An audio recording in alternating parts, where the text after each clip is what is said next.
that he's Jesus. We quite like the Jesus West Ham look, that's quite good.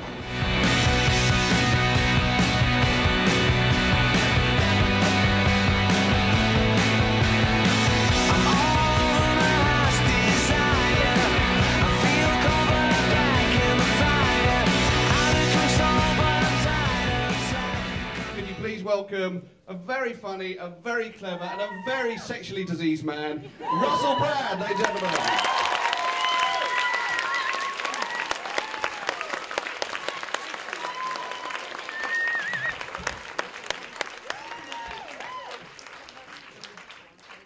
Thanks for introducing me so nicely. That's all right. Football, let's talk about football. Were you, for example, actually humiliated in the sense of being the last person to be picked in the playground? Yes, always, yeah, last person to be picked in the playground. Never ever scored in the lunchtime football matches where it's like, you know, sort of, when it's like even like 50-43 type scores. Yeah.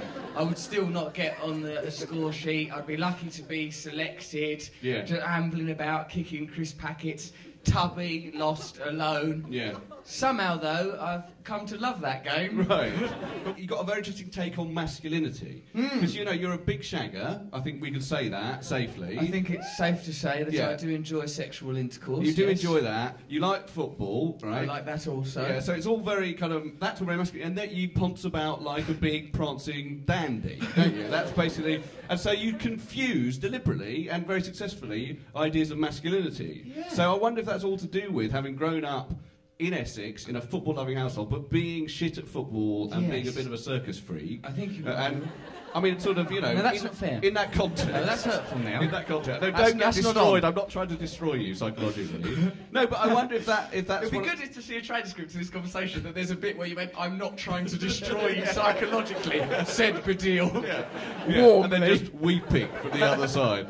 But I wonder if, you know, how that worked for you later on, when you thought, right, I'm going to go to football, I'm going to get over that. I think it's quite pertinent. Well, there was never a choice to go to football. I was taken to football non-consensually because my dad took me. But I think what you said before was correct, in that I felt like I could never align myself with traditional masculinity, in that I'm no good at football or fighting. And I'm going to really work on the fighting. I've been hanging around with some quite tough chaps. Here's one of them just there. Yeah. Hello, nice to see you. I think you pay them, though, don't you, to protect you from people who might be trying to kill you, mainly. I thought that we were genuinely friends. Oh, no. If not lovers. So, like, you know, I think, being unable to align myself with typical masculinity, I think I've rejected it wholeheartedly and constructed a kind of masculinity formulated from the aspects of it where I'm very comfortable, i.e. sexuality. In fact, just that. There are other aspects. Well, and football. And football.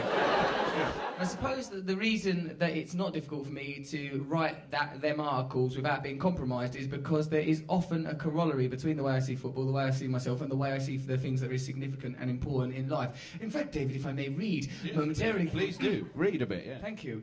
This is where the game's power lies. When abroad, if I see someone in the shirt of a British football team, even Tottenham, after ascertaining that they're not dangerously drunk, I will make eye contact and talk about football.